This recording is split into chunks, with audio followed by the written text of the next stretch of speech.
Muhammed Salih Damolla Çin hapishanesinde vefat etti. Kur'an-ı Kerim'in Uygurca ilk ve tek mealini yazan büyük alim Muhammed Salih Hacı, 24 Ocak tarihinde Çin işgal güçleri tarafından şehit edildi. Alemin Nazi usulü Çin kampına götürüldüğü ve orada hayatını kaybettiği öğrenildi. Alemin vefat haberi üzerine bir açıklama yapan Doğu Türkistan Enformasyon Merkezi Başkanı Abdülcelil Karakaş, Çin işgal güçlerinin Muhammed Salih Damolla'yı şehit etmesini sert bir dille kınadı. Muhammed Salih Hoca bütün ilmi çalışmaları ve teliflerini Çin rejiminin yasal izni ve himayesinde yapmış ve Uygur halkının sevgi ve saygısını kazanmıştır. Çin'in böyle bir alime suikast yapması onun ne kadar vahşi olduğunun ve Doğu Türkistan'daki durumun ne kadar vahim olduğunun bir kanıtıdır. Etik olarak merhum Muhammed Salih Damolla Hacı'ya Allah'tan rahmet ve mağfiret, ailesine sabır diliyoruz.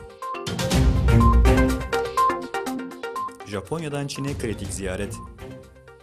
Doğu Çin Denizi'ndeki adalar ve Kuzey Kore meselelerinde karşıt pozisyonlarda duran Çin ve Japonya, ilişkilerinde 2 yıl aradan sonra bir ilk yaşandı.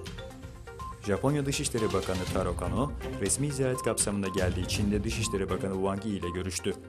Çin-Japon ilişkilerinin akıntıya karşı kürek çekmek gibi olduğuna dikkat çeken Çin Dışişleri Bakanı, bu alanda ilerleme olmadığında geriye gidildiğini söyledi.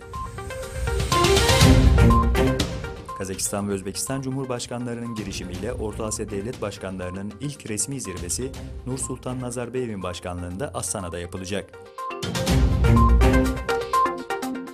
Resmi ziyaret için Bangladeş'te bulunan Widodo, Endonezya'nın Arakanlı Müslümanlara verdiği desteğin devam edeceğini açıkladı.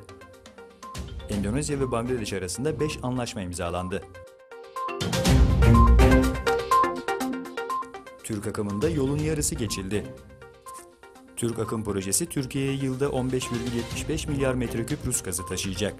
930 kilometre uzunluğundaki birinci hattının açık deniz kısmındaki 530 kilometrelik bölümünün inşa edilmesiyle projede yarı yol geçildi.